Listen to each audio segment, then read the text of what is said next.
কাটরা মসজিদ দেখা হয়ে যাওয়ার পর চলে এসেছি সবাই মিলে কাঠগোলা বাগান বাড়ি, যা কিনা প্রায় 200 বছর পুরনো বাগান বাড়ি। ঢোকা মাত্রই দেখা গেল সারি সারি আম বাগান গাছ, দু সাইডে প্রচুর পরিমাণে আম গাছ ছিল। তারপর আমরা সামনের দিকে এগোতেই দেখতে পেলাম যে এই বাগান বাড়ির ভিতরে কি কি জিনিস দেখতে পাওয়া যাবে। রয়েছে এখানে গোলাপ ফুলের বাগান, রয়েছে চিড়িয়াখানা, রয়েছে সেই গোপন সুড়ঙ্গ পথ, প্যালেস পুকুর, প্যালেস মিউজিয়াম ও পরেশনাথের জৈন মন্দির, ছাড়াও রয়েছে আরও অনেক কিছু।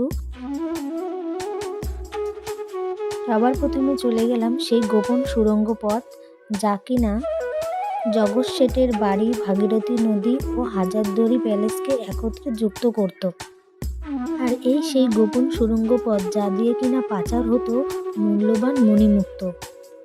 ভাগীরথী নদীর জল ভিতরে ঢুকে পড়ায় সেই সুড়ঙ্গ পথ এখন বন্ধই আছে। জোয়ারের সময় যখন নদীর জল বেড়ে যায় তখন এখানকার জলও বেড়ে যায়। তারপর আমরা চলে গেছিলাম গোলাপ ফুলের বাগান দেখতে। বাগান রয়েছে ঠিকই তখন গোলাপ গাছে, কিন্তু আমরা যে টাইমটায় গেছিলাম ওই টাইমটায় কোনো ফুল ফোটেনি, খালি গাছই ছিল। তো সেইটুকুই দেখলাম। এই বাগান বাড়ির সব জায়গায় ফটো তোলা নিষিদ্ধ, ভিডিও করা নিষিদ্ধ, তাই সব জায়গায় ভিডিও করে তোমাদেরকে দেখাতে পারলাম না। যেসব জায়গায় ভিডিও করার পারমিশন ছিল সেগুলোই তোমাদের সঙ্গে শেয়ার করলাম। আর এই প্যালেস মিউজিয়ামের ভিতরেই রয়েছে অন্দরমহলের রাজকীয় আসবাবপত্র, যা কিনা তোমাদের গিয়েই ওখানে দেখতে হবে। তারপরে আমরা চলে গিয়েছিলাম পরেশনাথের জৈন মন্দির দেখতে।